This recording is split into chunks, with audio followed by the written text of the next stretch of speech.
During daytime, it's quiet, like almost serene in the new pale garden.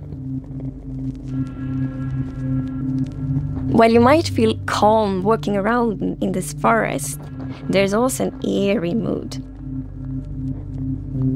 Something isn't quite right. Then, when darkness falls, you indeed feel another side of this place. Like the hanging moss shifts from being pretty to really spooky, and you realize that you're not alone. There's something lurking in the shadows.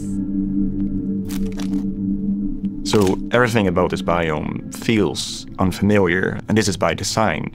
We want you to feel a bit curious and scared, like, what is this place? Why is it so different from everything else? What we needed for the biome is to have like a low visibility, and we've created the pale hanging moss for this. This really inhibits like how much you can see and how far you can see, but you can still walk through it. So you're traversing through the forest and you're like trying to find everything, but you don't know what will be behind the hanging moss. Yeah, it gives you kind of a strange feeling when you enter. It's unnaturally quiet and a feeling of something weird's going on here.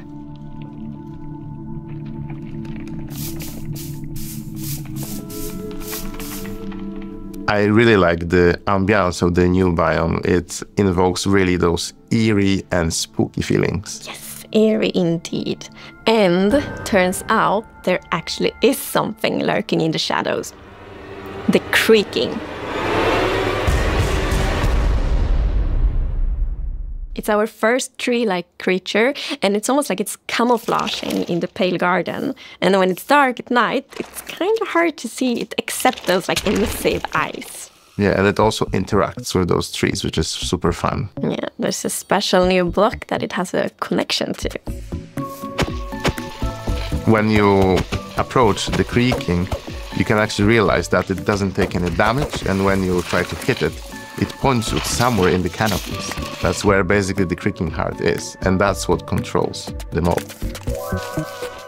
One of the main themes of the Pale Garden and its inhabitants is that there's a lot of contrast from the rest of the world. So when we made the creaking, we also wanted it to feel unfamiliar and different from other mobs, which is why we made it more asymmetric, to really go on this point of like being different from everything else.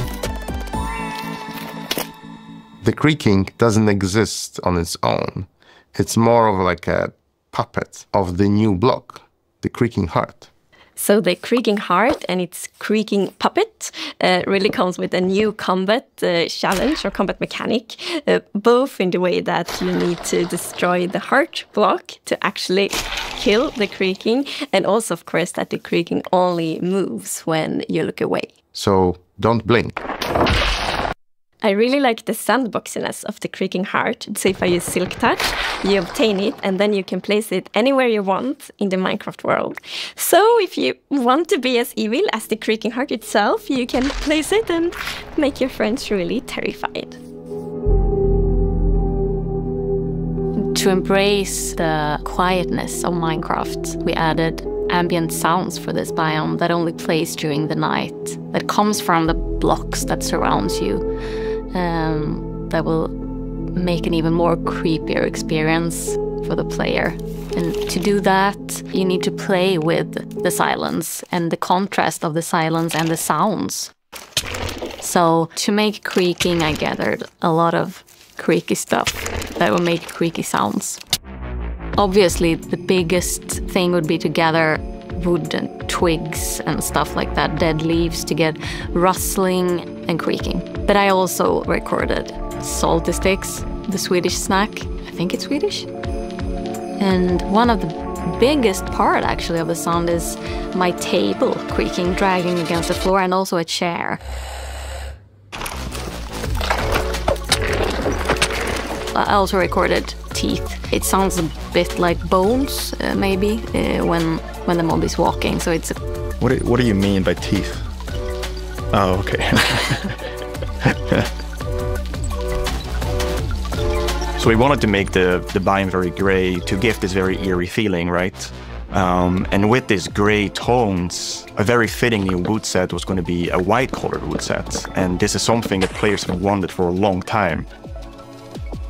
Yeah, I'm super excited for the pale oak wood set, especially that in a lot of places people paint their fences white, for example, for a white picket fence. And that will be exciting for a lot of players to actually represent themselves.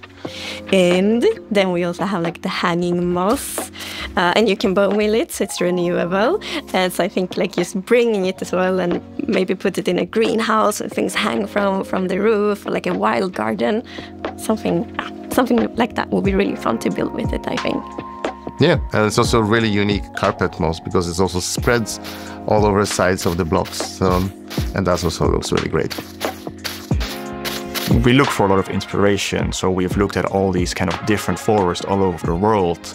A tree that stood out was like the willow tree, like because it's very hanging, there's a lot of like drapery, and it feels very eerie. Then we looked at like Spanish moss.